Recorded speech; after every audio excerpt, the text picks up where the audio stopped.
नमो अरिहन्ताणं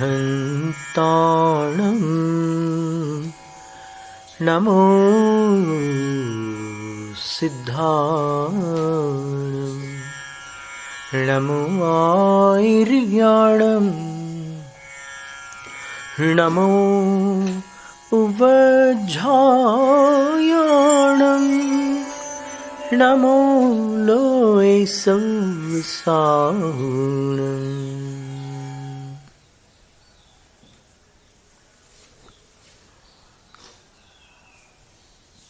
नमो वंदना माता जी, वंदना माता जी, वंदना माता जी, वंदना माता जी, वंदना माता जी, वंदना माता जी, वंदना माता जी, वंदना माता जी।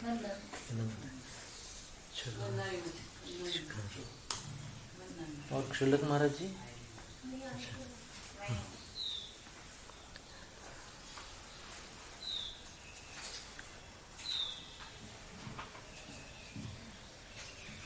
मौन कालेऽपि यस्य प्रशांत मुद्रा ब्रवीति मोक्ष पथम युक्त्यागं कुशलस्तं गुणिनं गणिनं गुरुं वंदे। वंदे शब्द जो आता है ना, यहाँ पर वंदन का अर्थ गुणगान करते हुए फिर नमस्कार करना, वंदामि नमनसामि। तो वंदन जो है वो नमस्कार को अपनी ओर खींच लेता है, और वंदन से पूर्व की जो विधि है उसको भी अपने में समाविष्ट करता है।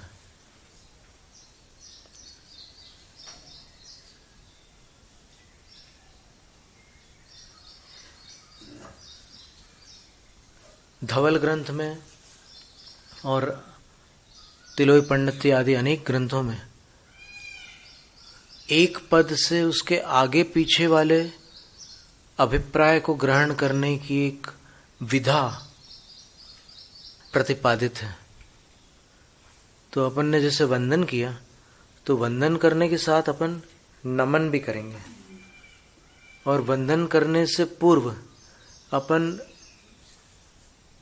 अंचेमी पूजेमी, अर्चना और पूजा भी उसमें समाविष्ट करते हैं। अब अर्चना और पूजा क्या होती है? तो अर्चना में चरु बलि पुप्प फल दीव धूवादी सगभत्ति पगासो अर्चना नाम। धवला की 8वीं पुस्तक में लिखा है कि चरु यानी खीर, बलि यानी नैवेद्य, नैवेद्य यानी मिष्टान्न पकवान होते हैं, भोज्य पदार्थ होते हैं। फिर गंध पुष्प दीप धूप आदि द्रव्यों के माध्यम से अपनी भक्ति को प्रकाशित करना अर्चना है। और अर्चना निष्काम नहीं होती, उसमें कोई अभिप्राय होता है। अकारण कोई भी कोई वस्तु क्यों चढ़ाएगा, कोई ना कोई उसमें हेतु होता है। वो हेतु भगवान के गुणों की प्राप्ति का भी हो सकता है, कि मैं इसलिए भक्ति कर रहा हूं कि मुझे भगवान के गुणों की प्राप्ति हो, अथवा भगवान के गुणों की प्राप्ति के लिए जिन गुणों की प्राप्ति आवश्यक है उनकी प्राप्ति हो। ऐसे अनेक उसमें अपने इष्ट हैं, जो जिसको अपन इष्ट सामग्री कह सकते हैं, उनकी भावना अर्चना में गर्भित हो जाती है। और वर्तमान में जो पूजा चलती है उसमें प्रत्येक द्रव्य के साथ बोल करके वो चढ़ाते हैं, जन्म जरा मृत्यु रोग विनाशनाय जलन निर्वपामीति स्वाहा, फिर भवाताप विनाशनाय चंदनम निर्वपामीति स्वाहा, फिर अक्षय पद प्राप्तये, प्राप्ताय नहीं है, प्राप्तये है, अक्षय पद प्राप्तये अक्षतान निर्वपामीति स्वाहा। अक्षतम एक वचन नहीं होता, वो अक्षत शब्द जो होता है ना, वो संस्कृत भाषा में बहुवचनांत होता है। वो एक वचन में अक्षतम रूप बनता ही नहीं उसका। अक्षतान निर्वपामीति स्वाहा। फिर कामवाण विध्वंसनाय पुष्पम निर्वपामीति स्वाहा, क्षुधारोग विनाशनाय नैवेद्यम निर्वपामीति स्वाहा, मोहांधकार विनाशनाय दीपम निर्वपामीति स्वाहा, अष्टकर्म दहनाय धूपम निर्वपामीति स्वाहा, मोक्ष फल प्राप्तये फलम निर्वपामीति स्वाहा। तो ये अपन कोई ना कोई भावना के साथ कर रहे हैं, तो इसी का नाम अर्चना है कि किसी कामना को लेकर के, किसी भावना को लेकर आप कुछ अर्पण करते हैं। और बड़े स्तर पर जब अर्पण करते हैं तो उसको अर्चना न कहकर पूजा कहते हैं।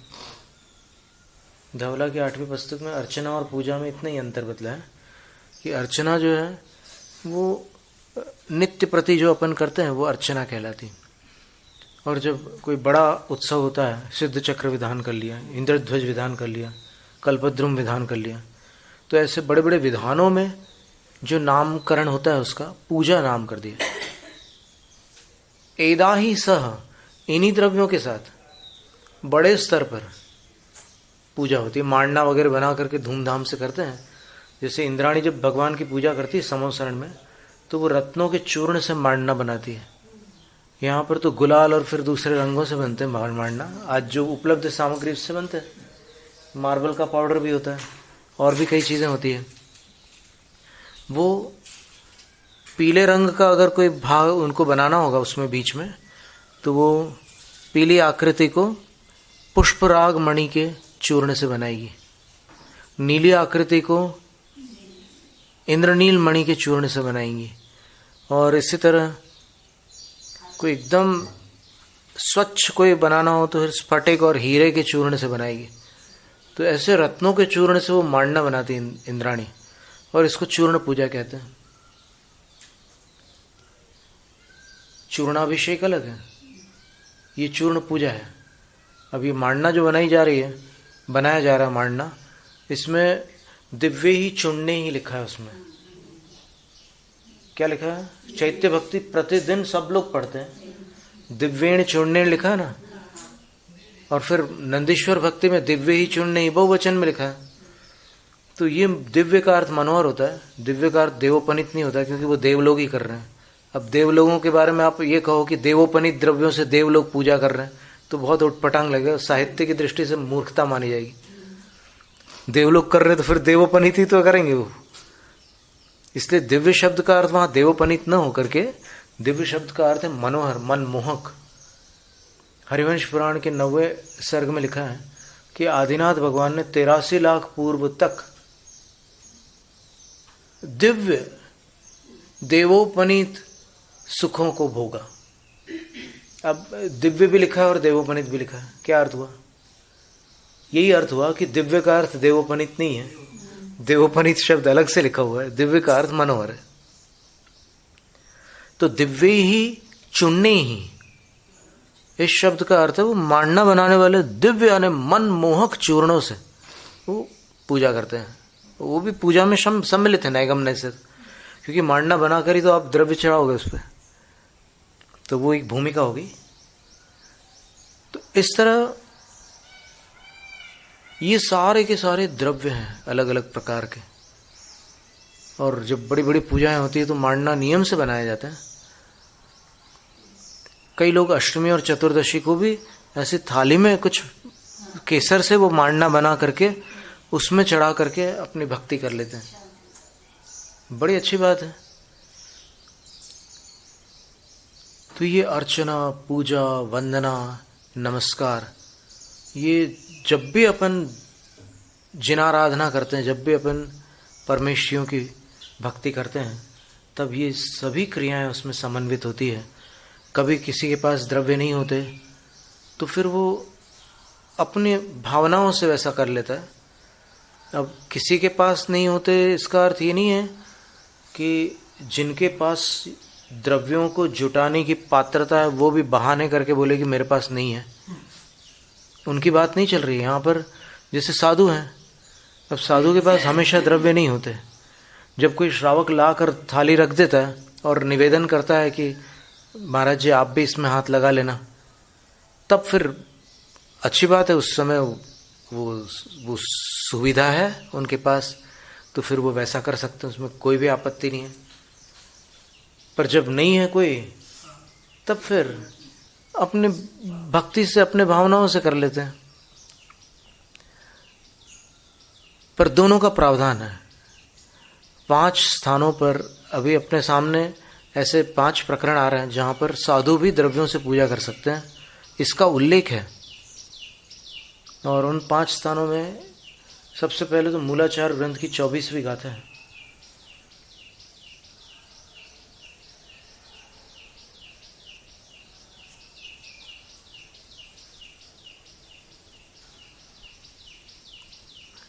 फिर मूलाचार की 24वीं गाथा में लिखा है कि आनीते ही दिव्य ही दिव्य रूप ही निराकृत मल पटल ही द्रव्य ही चतुर्विंशति तीर्थकराणाम पादयुगलानाम अर्चनम कृत्वा अर्चयित्वा।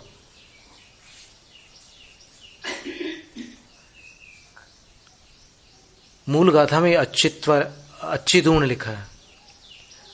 उसका अर्थ होता है कि मुनि महाराज भी 24 तीर्थंकरों की जब स्तुति करते हैं, तब 24 तीर्थंकरों की स्तुति में सबसे पहले नाम निरुत्तम, नाम कैसे बने हैं 24 भगवान के, उसका बखान करेंगे वो। वृषेण भातीति वृषभः न जितः केनापि त्यजितः शं भवति अस्मात् शंभवः अभितः नंदतीति अभिनंदनः। ऐसे एक एक तीर्थंकर के नाम की निरुक्ति करेंगे। ये मूलाचार ग्रंथ की जो विधि दी है वो ये है। और उसके बाद गुणानुकीर्तिंच, गुणों का अनुकीर्तन करेंगे। कौन से भगवान में कैसे गुण थे, द्रव्य से कैसे गुण थे, भावों में कैसे गुण थे।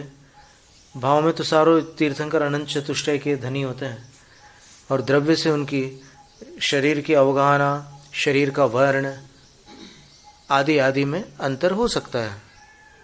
16 तीर्थंकर स्वर्ण वर्ण के थे, 2 हरित वर्ण के थे, 2 नीले रंग के थे, 2 लाल रंग के थे, 2 श्वेत वर्ण के थे। तो ये सारा वर्णन उसमें आ जाता है। उनके माता पिता का वर्णन भी आ जाता है, उनकी तिथियां भी आ जाती है, उनके क्षेत्र का भी वर्णन आ जाता है। कल्याणकों के जो क्षेत्र हैं भगवान के, उनका भी वर्णन आ जाता है। ये सब भगवान के गुणानुकीर्तन में समाविष्ट हो जाता है। द्रव्य, क्षेत्र, काल, भाव सब उसमें समाविष्ट होता है।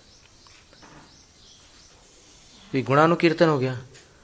उसके बाद में अच्छिदूणय, फिर अर्चना करते हैं। ये सब करके फिर अर्चना करते हैं। अर्चना कैसे करते हैं? तो द्रव्यों से करते हैं। द्रव्य कहाँ से आता है? आनीत ही, श्रावकों के माध्यम से आता है। अब श्रावकों से साधु बुलवाते नहीं है द्रव्य, और श्रावकों को तैयार करने के लिए भी निर्देश नहीं देते, क्योंकि ऐसा कथन है कि यदि साधु पूजा का आरंभ कराते हैं तो प्रायश्चित लेना पड़ता है। पूजा का आरंभ नहीं करा सकते कि जाओ तुम वहां से फूल तोड़ करके ले आओ, वहां देखो नारियल लगे हैं, पूजा में जरूरत है उसकी, जाओ। ये आरंभ का उपदेश साधु नहीं देते। ये स्पष्ट गाथा में लिखा है, प्राकृत गाथा में लिखा है, जो पूजा आरंभम कारावेदी। फिर उसके बाद क्या प्रायश्चित होता है वो लिखा है, वो अभी हम बता नहीं सकते, क्योंकि प्रायश्चित विषय जो है वो गोपनीय है, सीमित है, और वो आचार्य बता सकते हैं कि क्या प्रायश्चित होगा उसका। तो इसलिए आरंभ नहीं करा सकते, लेकिन पूजा करा सकते हैं। आरंभ का अर्थ होता है द्रव्यों की तैयारी। द्रव्यों की तैयारी साधु नहीं करा सकते, लेकिन पूजा में बराबर वो पूरा पाठ कर सकते हैं, और खुद सम्मिलित हो सकते हैं, और थाली में हाथ लगा सकते हैं। और कोई द्रव्य ऐसे भी हैं कि जिनको अपने हाथ से भी अर्पित कर सकते हैं, कोई आपत्ति नहीं है। निर्वाण लाडू में तो लगभग सारे साधु हाथ लगाते हैं। जो नहीं लगाते उनके ज्ञान को हम क्या कहें, या तो फिर वो बड़े ज्ञानी हैं या फिर उनको आगम का ज्ञान प्राप्त करने योग्य है। पर वो यदि हमसे बड़े हैं तो फिर हम उनसे सिर्फ प्रार्थना कर सकते हैं कि महाराज जी आप आगम में देख लीजिए, इसमें कहाँ अड़चन आ रही है, आप हमें बता दीजिए। ऐसे फिर मूलाचार में 269 नंबर की गाथा भी है। 269 नंबर की गाथा में लिखा है कि मुनि महाराज जब वाचना करते हैं तो वाचना करते समय बहुमान आचार की एक विधि करनी होती है। बहुमान आचार की विधि अपन पहले भी पढ़ चुके हैं, उसमें द्रव्य और भाव पूजा होती है। तो यदि सिद्धांत सूत्र की वाचना कर रहे हैं तो वो प्रचुर गंधाक्षत पुष्प दीपादि भी, खूब गंध पुष्प दीप धूप आदि के द्वारा वो करेंगे। और फिर मूलाचार ग्रंथ में भी दीप और धूप शब्द का उल्लेख है मुनि के लिए, और साथ में प्रासुक शब्द भी लिखा हुआ है। यानी वो ऐसा कोई प्रबंध हो कि जिसमें जीव जंतुओं का विघात न होता हो, तो वैसी स्थिति में साधु भी इन द्रव्यों से भगवान के चरणों की अर्चना कर सकते हैं। फिर आगम की अर्चना के लिए उसमें ये बात लिखी है कि वो द्रव्य पूजा करेंगे और भाव पूजा में भक्ति पाठ करेंगे, ऐसा लिखा है। और फिर 578 क्रमांक गाथा में मूलाचार ग्रंथ में पुनः मुनिराज के द्वारा द्रव्यों से अर्चना करने का विधान आता है। वो कैसे आता है उसकी एक झलक देख लेते हैं।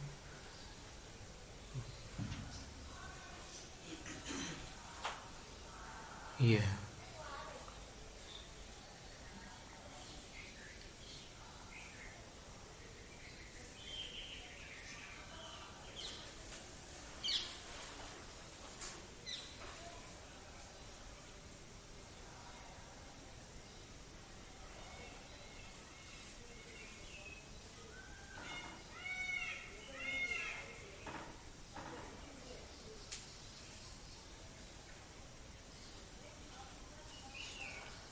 नई नई बातें जानने मिलती है।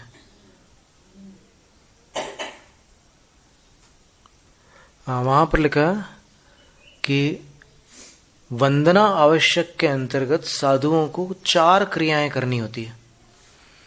उन 4 क्रियाओं के नाम है कृतिकर्म, चिति कर्म, पूजा कर्म और विनय कर्म।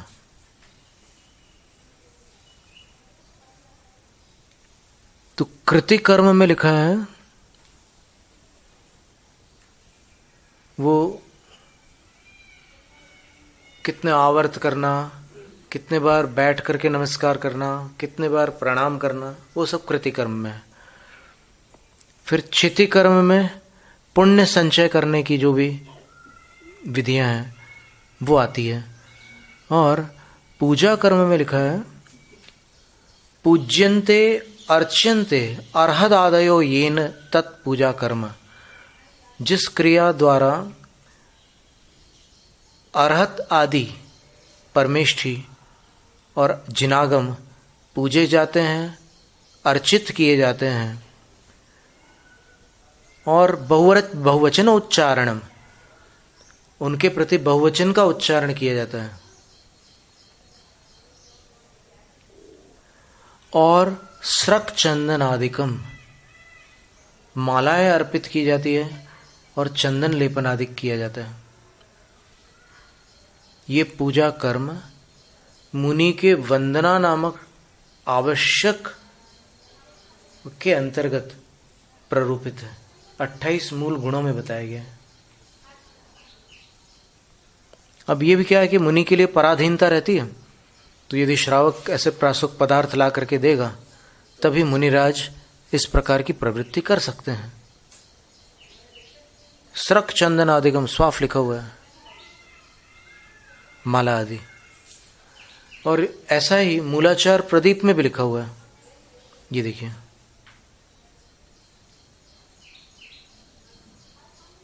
आचार्य विद्यासागर महाराज जी जब पढ़ा रहे थे, ये एक घटना मात्र है, तो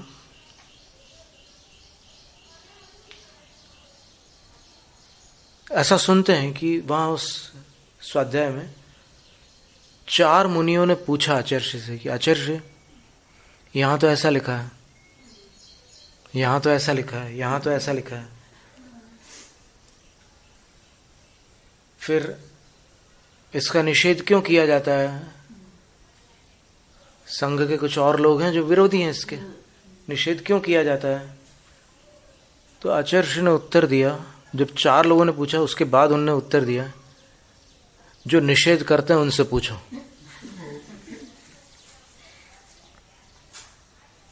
निषेध क्यों किया जाता है उनसे पूछो। और वो श्लोक भी हमारे पास है अभी, जिस श्लोक के ऊपर ये 4 साधुओं ने बात की थी आचार्य से, और वो श्लोक उसका आचार्य ने ऐसा उत्तर दिया था। अब वो श्लोक जो है निकालने होंगे, हमें अभी निकल आएगा थोड़ा सा, चलो विषय सूची में देख लेते हैं।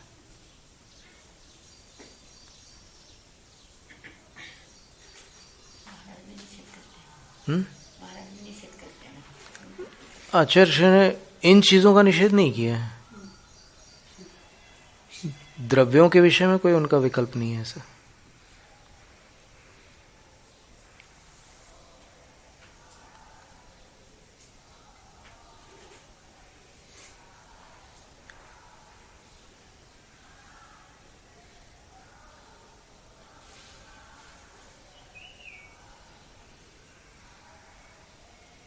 अध्याय का क्रम थोड़ा अलग है यहाँ पर मूलाचार प्रदीप में,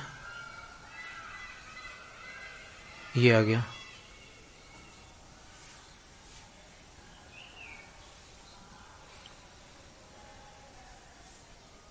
देखिए, धर्मोदय प्रकाशन से प्रकाशित ये स्वर्ण महोत्सव में निकला हुआ जो मूलाचार प्रदीप है, उसके तीसरे अधिकार में श्लोक क्रमांक 846 से 851 के बीच, सागर से छपी हुई पुस्तक है, और पेज नंबर 139 और 140 पर हम आपको पढ़ के सुना रहे हैं श्लोक है।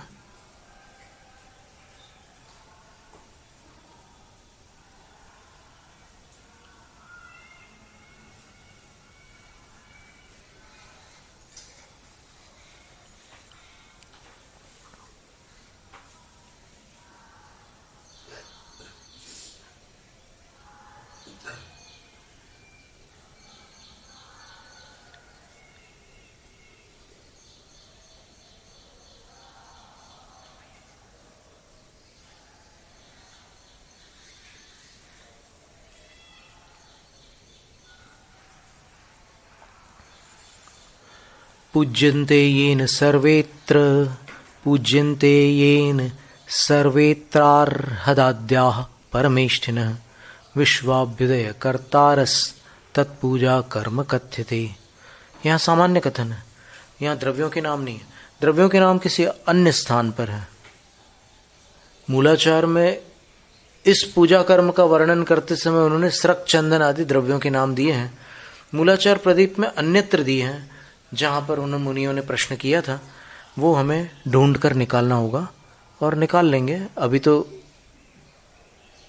ऐसा लगा था कि शायद पूजा कर्म के ही प्रकरण में लिखा हो, जो मूलाचार में लिखा है तो यहाँ भी होगा, पर इसमें यहाँ नहीं निकला, आगे देख लेंगे अपन। पर इसके श्लोक हैं।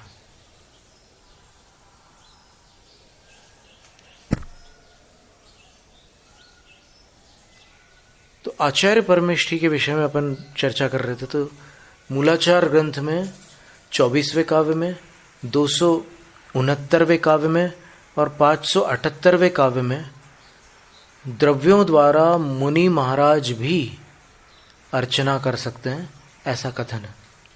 फिर प्रतिक्रमण ग्रंथ त्रयी नाम का एक ग्रंथ है, उसके पृष्ठ क्रमांक 157 157 पेज पर लिखा है कि जब वो बड़ा प्रतिक्रमण होता है उसमें काले विणे वो हाणे बहुमाणे अनिन्नवणे ऐसे आते हैं ना पाठ, तो उसमें बहुमाणे इस पद का अर्थ करते हुए आचार्य प्रभाचंद्र देव लिखते हैं,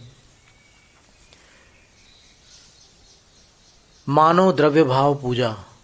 मान शब्द का अर्थ होता है द्रव्य और भाव पूजा करना। और बहुश्चासो माना, बहुमाना, खूब ढंग से, बढ़िया ढंग से करना द्रव्य और भाव पूजा, वो बहुमान कहलाता है। तो जब भी सिद्धांत सूत्र की वाचना होती है तो 3 भक्तियों के साथ प्रारंभ करना होता है।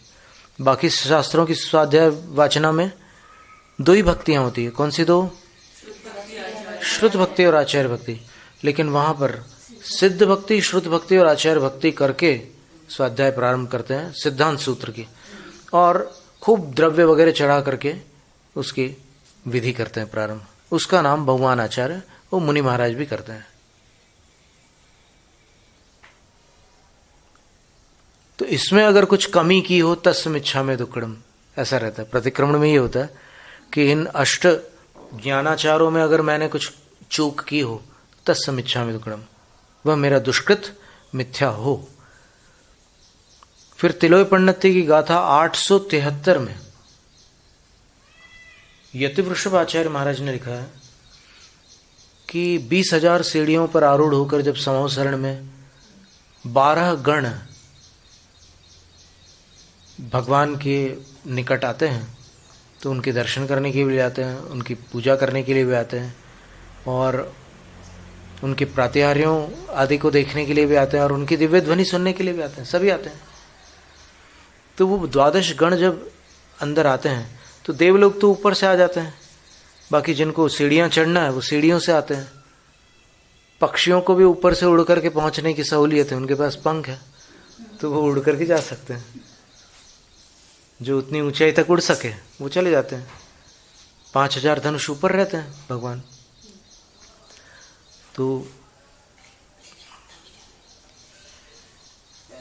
सबसे पहले क्या करते हैं वो, काउण पदाहीणम, प्रदक्षिणा करते हैं। पूरे 12 समूह जो हैं वो भगवान की परिक्रमा लगाते हैं, और परिक्रमा लगा करके जय जय जय, नंद नंद नंद, ऐसे शब्दों का उच्चारण करते हुए परिक्रमा लगाते हैं। और फिर वहाँ पर जो 3 पीठ होती हैं, उन पीठों में एक पीठ पर जो पूजन के द्रव्य, पूजन की सामग्री रखी रहती। तो जो ऐसे जीव हैं 12 गणों के, अपने साथ सामग्री नहीं लेकर के आ पाते, तो वो उस सामग्री से भगवान की अर्चना करते हैं। और वहाँ पर ये लिखा है कि 12 गण में जो प्रथम गण है वो गणधरों का गण है, और उसमें उनके संग और मुनियार मुनिराज विराजमान होते हैं। वो पूरे 12 गण के सभी लोग भगवान की अर्चना करते हैं। अब सांप ऐसा है कि वो मुंह से कोई रत्न वगैरह लेकर के चढ़ा सकता है अगर वहां पहुंच जाए, तो किसी संयोग से ऐसा होता है। तिर्यंचों के कक्ष में जाने मिल जाता है तिर्यंचों को। तो अगर कोई ऐसे जीव जंतु हैं जो पूरे 8 द्रव्य नहीं चढ़ा सका, अब जैसे पक्षी है, वो दीपक से कैसे करेगा भगवान की अर्चना, उसके पंख जलेंगे नहीं क्या? समोसरण में वैसे दुर्घटना नहीं होती, इसलिए उसकी चिंता नहीं करना है। पर फिर भी जो उनके, अब धूप कैसे चढ़ाए बताओ आप। कई ऐसी स्थितियां हैं कि जो सारे जीव जंतु नहीं कर सकते वो। अब गाय है, अब गाय सोचो आप कि गाय वहां तो पहुंच सकती है, लेकिन वहां जाकर के वो सारे के सारे द्रव्य कैसे वो करेगी? तो जितना उसके लिए शक्यानुष्ठान है वो उतना ही कर पाएगी।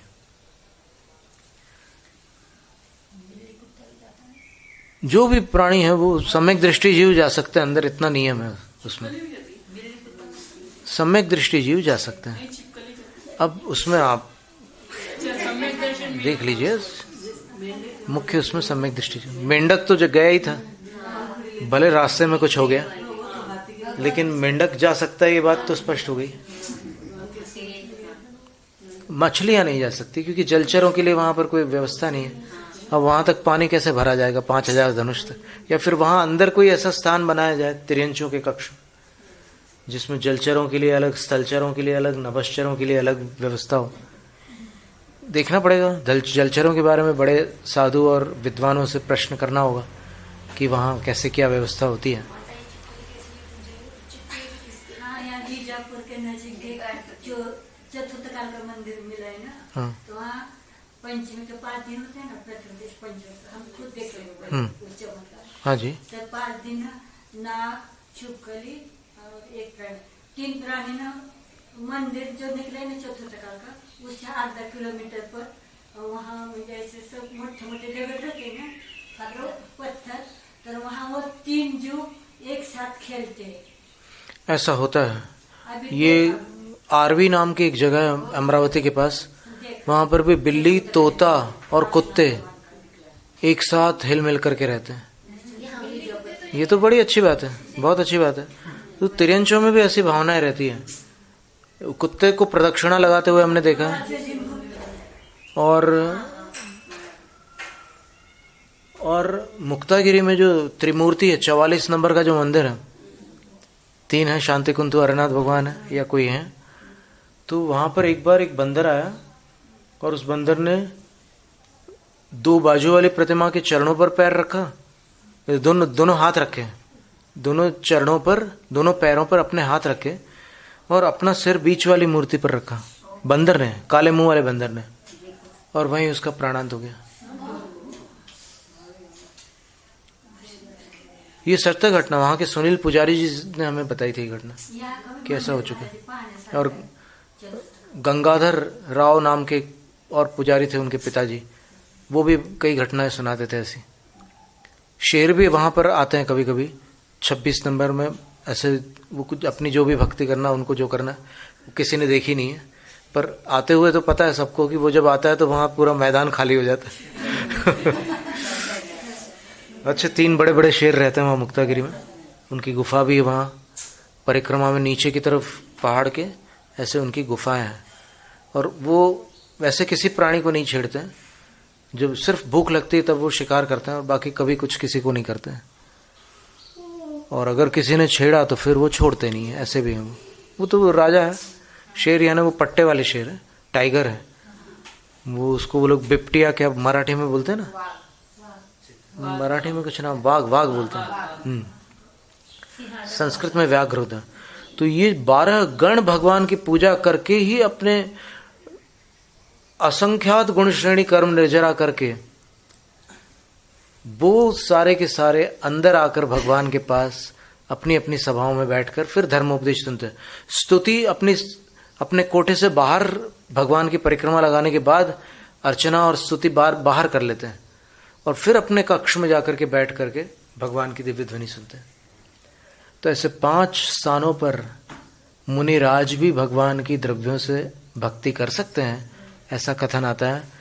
बस इतना अवश्य है कि मुनिराज प्रासुक द्रव्यों से करते हैं, और गृहस्थ और फिर अन्य प्राणी जो हैं वो सचित्त द्रव्यों से अथवा अप्रासुक द्रव्यों से भी कदाचित कर लेते हैं। असंयमी जीव हैं तो मुनिराज तो संयमी हैं, तो देश संयमी और संयमी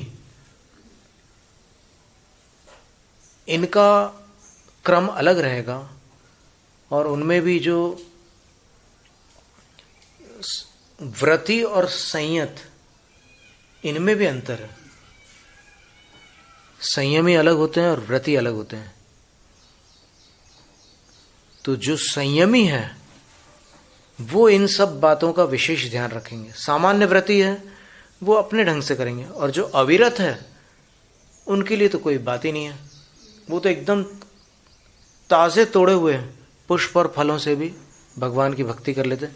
गुच्छे के गुच्छे तोड़ के लाते हैं, और उसमें गुच्छों में कई कच्चे भी रहते हैं, कुछ पके भी होते हैं, तो सचित्त भी रहते हैं और फिर पके हुए अचित्त भी रहते हैं। काल पक्व कहा है उसको शावकाचार संग्रह में, कि जो पेड़ पर पक गए फूल और फल है वो काल पक्व है, इसलिए प्रासुक है, वो अचित्त है, ऐसा माना गया। और जो कच्चे हैं वो सचित्त है। दोनों स्थितियां होती है। और फिर वेदना समुद्घात का काल अंतर्मूर्त है, इसलिए अगर आप उसमें से कच्चा तोड़ेंगे तो पेड़ को वेदना होगी, और वेदना होगी तो फिर वो उसके प्रदेश जो है विस्तृत होंगे। आप जितनी दूर ले जाएंगे तो तोड़े हुए पत्ते को, पुष्प को या फल को, अगर सचित्त अवस्था में आप दूर ले जा रहे हैं तो उतनी दूर तक उनके प्रदेशों का विसर्पण होगा। वो जो मूल वनस्पति है, प्रत्येक वनस्पति है, उसके प्रदेश फैलेंगे उतनी दूर तक, और वेदना समुद्घात का काल जैसे ही पूर्ण होगा तो फिर वो प्रदेश वहाँ सिमट कर वापस अपने मूल शरीर में लौट जाएंगे। और फिर यहाँ से प्रदेश सिमट जाने के कारण अंतर्मूर्त के उपरांत ये जो तोड़ी हुई वस्तुएं हैं, ये उस कालावधि के पश्चात अचित हो जाएगी। उसमें उस वनस्पति वनस्पति कायिक जीव के प्रदेश नहीं रहेंगे। तो ये जो फल है, फूल आदि हैं, एक कालावधि के बाद ये स्वयं अचित हो जाते हैं। जब उसका काल पूरा हो जाता है, समुद्घात के बाद उसके प्रदेश लौट आते हैं, तो ये अचित हो जाते हैं। हरे होने से वो सचित है ऐसा कहीं शास्त्र में लिखा नहीं है। ये सिद्धांत से अपन बात कर रहे हैं, समुद्घात की बात आ रही है। और अगर इससे बात करें अपन कर्मकांड, जीवकांड आदि से, तो वही बात आती है। वो सचित तब रहेगा जब वो अनंत काय हो, क्योंकि अनंत काय में वो साधारण वनस्पति अलग होती है, उसके आश्रित रहती है। तो आश्रित रहने के कारण यदि आश्रय सचित है तो उसको सब प्रतिष्ठित प्रत्येक कहते हैं। प्रत्येक आश्रय है और बादर निगोद आश्रित है। तो वो जो आश्रय है वो सब प्रतिष्ठित है। पर क्या होता है कि आश्रय जब मूल वनस्पति से पृथक कर दिया जाता है, तब एक कालावधि के बाद उस वनस्पति के प्रदेश लौटकर उस वनस्पति में चले जाते हैं और आश्रय अचित हो जाता है। लेकिन जो आश्रित है, निगोद आदि, वो सचित रह जाते हैं। इसलिए उसका घात से डरने वाले जो व्रती है, वो उनका सेवन नहीं करते उन वनस्पतियों का, और न ही उन वनस्पतियों से और कोई कार्य लेते हैं। औषध आदि की बात अलग होती है, वहाँ पर तो वैयावृत्ति की अपेक्षा से उपचार करना ही होते हैं, वो एक अलग बात है। एक बार एक मुनि महाराज को कान में बहुत पीड़ा हो गई थी, तो फिर वैद्य ने बताया कि भाई लहसुन का तेल डालोगे तो आराम हो जाएगा, तकलीफ बहुत होगी, डालते समय इतना जलेगा कि छटपटा उठेंगे, लेकिन दर्द निश्चित चला जाएगा, ये मेरे वचन है बोले। तब फिर आचार्य ने अनुमति दी थी कि ठीक है। बाद में प्रायश्चित की बात अलग होती है, लेकिन अनुमति दी थी। तो लहसुन को सरसों के तेल में तला गया और उससे जो वो तेल में तीखापन आ गया, एक बूंद सहन नहीं कर सकता कोई, इतना भयानक होता है उसका। ऐसे नाक से सूंघ लो ना उसको, तो यहाँ तक झटका लगता है, आंखों से पानी गिरने लग जाता है। ऐसे कान में डाला तो मछली के समान छटपटाने लगे, और उसके बाद फिर एकदम शांत हो गई वेदना। तो ये अनंतकाय वनस्पति का इस प्रकार से औषध के रूप में कदाचित प्रयोग करना भी पड़ जाता है और प्रायश्चित कर लेना पड़ता है, ऐसी स्थिति होती है। तो यहाँ पर पूजा की बात चल रही थी, तो अपन आचार्यों के गुणों से इस समय कुछ उनकी भक्ति की ओर थोड़ा डाइवर्ट हो गए, लेकिन भक्ति में इतनी सारी बातें अपन ने सुनी है। इसके आगे और जो दर्शनाचार का वर्णन है उसको अपन आगे और समझेंगे। जैनम जयतु शासनम। नमो आयर्याणम।